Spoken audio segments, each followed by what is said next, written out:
নমস্কার বন্ধুরা, গৌরীর কিচেনে সবাইকে স্বাগত। আমার চ্যানেলের রেসিপিগুলো আপনাদের ভালো লাগলে লাইক, শেয়ার এবং সাবস্ক্রাইব করতে কিন্তু ভুলবেন না।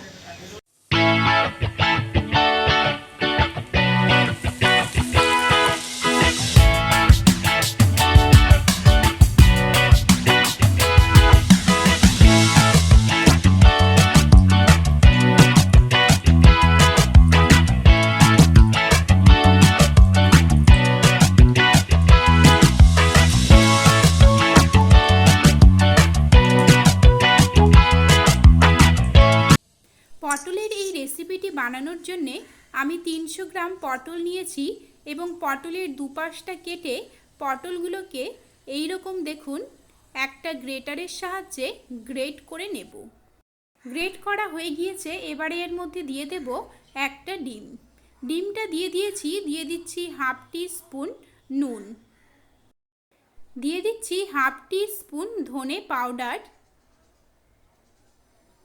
দিয়ে দেব হাফ টি স্পুন জিরে পাউডার, হাফ টি স্পুন চাট মশলা পাউডার, 4 ভাগের 1 ভাগ গোলমরিচ পাউডার, দিয়ে দিচ্ছি হাফ টি স্পুন গরম মশলা পাউডার, দুটো কুচিয়ে কেটে রাখা কাঁচা লঙ্কা। এবারে দিয়ে দেব 1টার অর্ধেক লেবু, অর্থাৎ 1 চামচের মতো লেবু দিতে হবে। এবারে এর মধ্যে দিয়ে দিচ্ছি 1 টেবিল স্পুন বেসন। এবারে সব কিছুকে খুব ভালোভাবে আমি হাত দিয়েই মেখে নিচ্ছি। আপনারা চাইলে চামচ দিয়ে মেখে নিতে পারেন। খুব ভালোভাবে দেখুন মেখে নেওয়া হয়ে গিয়েছে। এবারে আমরা চলে যাচ্ছি পরবর্তী পর্যায়ে। কড়াইয়ে দিয়ে দিচ্ছি 2 টেবিল স্পুন তেল। তেলটা প্রথমে ভালোভাবে গরম করে নিয়ে তারপরে গ্যাসের ফ্লেমটা একদম লোতে রেখে একে একে পটলগুলোকে বড়ার মতো আকার করে কড়াইয়ে ছেড়ে দিতে হবে। প্রথমে দেখুন যেই বড়াগুলো ছেড়েছিলাম সেগুলো কিন্তু হয়ে এসেছে। আমি পাশে আরও কিছুটা বড়া দিয়ে দিলাম। বড়াগুলোর এক পাশে প্রথমে ভালোভাবে ভাজা হয়ে যাবে, তারপরেই আমরা আরেক দিকে উল্টে ভেজে নেব। আগের বড়াগুলো দেখুন ভাজা হয়ে গিয়েছে। আগের বড়াগুলো আমি নামিয়ে নিচ্ছি এবং পরে যে বড়াগুলো আমি দিয়েছিলাম সেই বড়াগুলো ঠিক একইভাবে ব্রাউন কালার করে ভেজে নেব। কড়াইয়ে দিয়ে দিচ্ছি 1 টেবিল স্পুন তেল। তেলটা গরম হয়ে গিয়েছে। দিয়ে দিচ্ছি একটা তেজপাতা, একটা শুকনো লঙ্কা ফোড়ন। এগুলোকে আমি কয়েক সেকেন্ডের জন্য নেড়েচেড়ে নিয়ে ভেজে নিচ্ছি।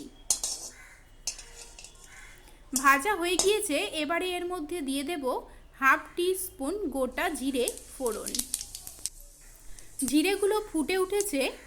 আমি এখানে দেখুন 3টে আলু লম্বা আকারে কেটে নিয়েছি। আলুগুলোকে দিয়ে দিলাম কড়াইয়ের মধ্যে। দিয়ে দিচ্ছি হাফ টি স্পুন নুন এবং হাফ টি স্পুন হলুদ গুঁড়ো। নুন ও হলুদটাকে ভালোভাবে আলুর সাথে নেড়েচেড়ে নিয়ে মিশিয়ে নেব এবং গ্যাসের ফ্লেমটা মিডিয়ামে রেখেই আলুগুলোকে হালকা ব্রাউন কালার করে ভেজে নেব। আলুগুলো দেখুন ভাজা হয়ে গিয়েছে। কয়েকবার নেড়েচেড়ে নিয়ে এর মধ্যে দিয়ে দেব হাফ ইঞ্চি আদা পেস্ট এবং 3টে কাঁচা লঙ্কা। ঝালটা অবশ্যই আপনাদের পছন্দ মতো দেবেন। আদাটাকে কয়েক সেকেন্ডের জন্য নেড়েচেড়ে নিয়ে ভেজে নিচ্ছি। আদা ভাজা হয়ে গিয়েছে। দিয়ে দেব একটা কুচিয়ে রাখা পেঁয়াজ। পেঁয়াজটাকেও আলুর সাথে নেড়েচেড়ে নিয়ে মিশিয়ে নিচ্ছি এবং 2 মিনিটের জন্য পেঁয়াজটাকে ভেজে নেব। খুব বেশি ভাজার দরকার নেই, হালকা নরম করে ভেজে নিতে হবে। পেঁয়াজটা দেখুন ভাজা ভাজা হয়ে এসেছে। ঠিক এই রকম পর্যায়ে অবধি পেঁয়াজগুলোকে ভেজে নিতে হবে। এবারে এর মধ্যে দিয়ে দেব একটা কুচিয়ে কেটে রাখা টমেটো। টমেটোটাকে নেড়েচেড়ে নিয়ে মিশিয়ে নেব এবং 2 মিনিটের জন্য ভেজে নেব। এইভাবে টমেটোটা ভেজে নিলে দেখবেন তরকারির কালারটা কিন্তু খুবই ভালো আসে। টমেটো ভাজা হয়ে গিয়েছে। দিয়ে দিচ্ছি হাফ টি স্পুন জিরে পাউডার এবং হাফ টি স্পুন ধনে পাউডার। জিরে ও ধনে পাউডারগুলোকে কয়েক সেকেন্ডের জন্য নেড়েচেড়ে নিয়ে ভেজে নিতে হবে। তাহলে দেখবেন এই রেসিপিটিতে ভাজা মশলার ফ্লেভারটা খুবই ভালো আসবে। ভাজা হয়ে গিয়েছে, এবারে এর মধ্যে দিয়ে দিচ্ছি সামান্য পরিমাণে জল। জল দিয়ে এবারে মশলাগুলোকে খুব ভালোভাবে তেল ছাড়া অবধি কষিয়ে নিতে হবে। মশলাগুলোকে আমরা মিডিয়াম ফ্লেমেই কন্টিনিউয়াসলি নেড়ে যেতে যেতে কষিয়ে নেব। তাহলে দেখবেন কষানোর সাথে সাথে ভাজা ভাজাও হয়ে আসে। মশলা কষানো হয়ে গিয়েছে, দেখুন বন্ধুরা, একদম ভাজা ভাজা করে কষিয়ে নিয়েছি। এবারে কয়েকবার নেড়ে চেড়ে নিতে হবে যাতে কড়াইয়ের গায়ে না লেগে যায়। তারপরে আমরা এর মধ্যে দিয়ে দেব 1 গ্লাস পরিমাণ গরম জল।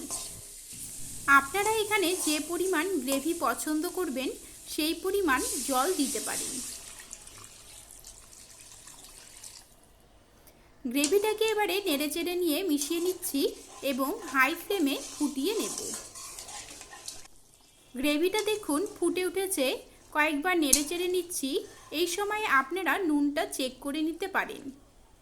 আমি এর মধ্যে দিয়ে দিচ্ছি আরও হাফ টি স্পুন নুন এবং হাফ টি স্পুন গরম মশলা গুঁড়ো।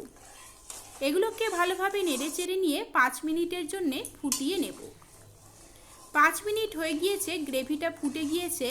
এবারে গ্যাসের ফ্লেমটা একদম লোতে রেখে একে একে বড়াগুলো এর মধ্যে দিয়ে দেব। সবগুলো বড়া দিয়ে দিয়েছি, 2 মিনিটের জন্যে ফুটিয়ে নেব। তাহলে বন্ধুরা, আজকের এই রেসিপিটি আপনাদের কেমন লেগেছে আমাকে অবশ্যই কমেন্ট করে জানাবেন। ভালো লাগলে আমার চ্যানেলটিকে সাবস্ক্রাইব করে নেবেন, লাইক ও শেয়ার করবেন। এরকমই আরও অনেক রেসিপি আমার চ্যানেলে রয়েছে, যেগুলো লিঙ্ক ডেসক্রিপশন বক্সে দেওয়া আছে, অথবা আপনারা আমার চ্যানেল ভিজিট করলেও দেখতে পাবেন। তাহলে বন্ধুরা, আজকের মতো এখানেই শেষ করছি। দেখা হবে নেক্সট রেসিপি নিয়ে। নমস্কার।